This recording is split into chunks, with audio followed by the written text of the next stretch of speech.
Welcome to another episode of the Prince Sua Experience. Thank you for joining me today. To overcome fear in life, fear, false evidence appearing real, you have to bring it back to who you are. Identifying what it is that stops you from growth. A lot of people are afraid to take risk. Taking risk in life is critical for people to overcome. A lot of people are afraid to take risks because they have fears of being judged. They have fears of being rejected. They have fears of being abandoned. And the core belief behind why that fear is so real and evident is because stemming from our days of cavemen, if you want to say, we were evolved to have to be a part of society.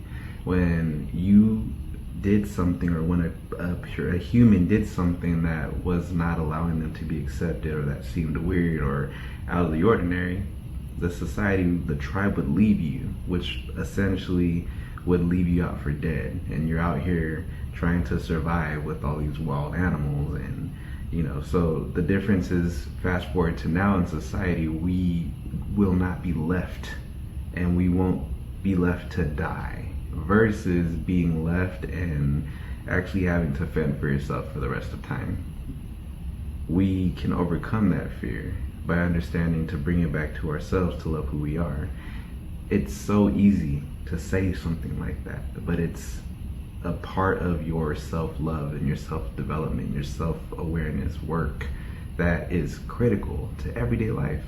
It should be a thing where, if you could understand that self-love is giving you the power to basically stand behind yourself and holding yourself up to know that you've got this, that's when you can start to allow for the powers that we are taught as children, which is, for example, for me, I believe in God.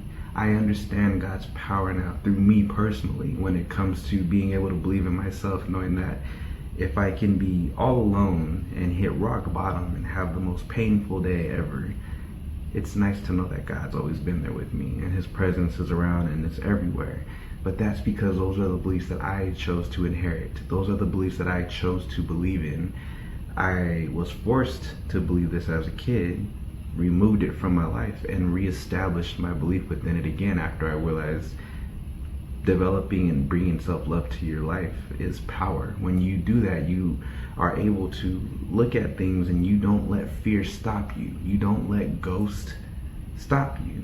And I said ghost because I believe in this philosophy from an amazing guy, rest in peace, Alan Watts, who said if you see a ghost, you don't run away from it, because if you run away from it, it gets bigger and it turns all your fears into manifestations. You look at that ghost and you walk through it. When you walk through the ghost, you'll see that it's nothing but thin air. And that's the same thing with who we are right now. To bring it back from the beginning with that story of being left from your tribe, if you're left now, you take care of who you are. You embrace your power and you understand that you will not have to worry about fear of rejection and fear of being left out and fear of abandonment, because you now know that you've got your back. And when you know that you're there for yourself, God's there. And that literally is God's truth. That's power. When you believe in yourself and understanding that you can take risk in life, that's where the rewards come. And I believe that this is something that allows everyone to start to live their truth. So take that time today to believe in yourself. Take that time today to look at yourself and say that you've got this. But in order to get there, there's a process. That process means looking at yourself and accepting who you are at this very moment. Believing in who you are right now. Saying that this is who I am. This is my package. I was born, and every human is born complete. Every human is born with all the pain that they're going to ever have in their life. Every human is born with all the joy that they'll ever have. And when you understand that you're always in control of two things, your thoughts and your actions, you are able to embrace that. And you can dig into yourself and say, no, today I choose joy. I understand that hurt people. So if someone's going to talk and get crazy or be a certain type of way with me, I don't have to embrace that and say that, okay, let me choose pain right now so I can hurt somebody back. That's why In the Bible, it says turn the other cheek.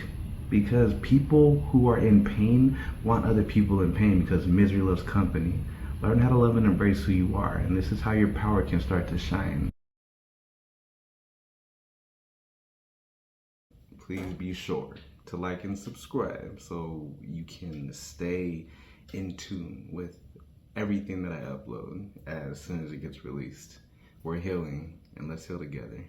The Prince Sua Experience.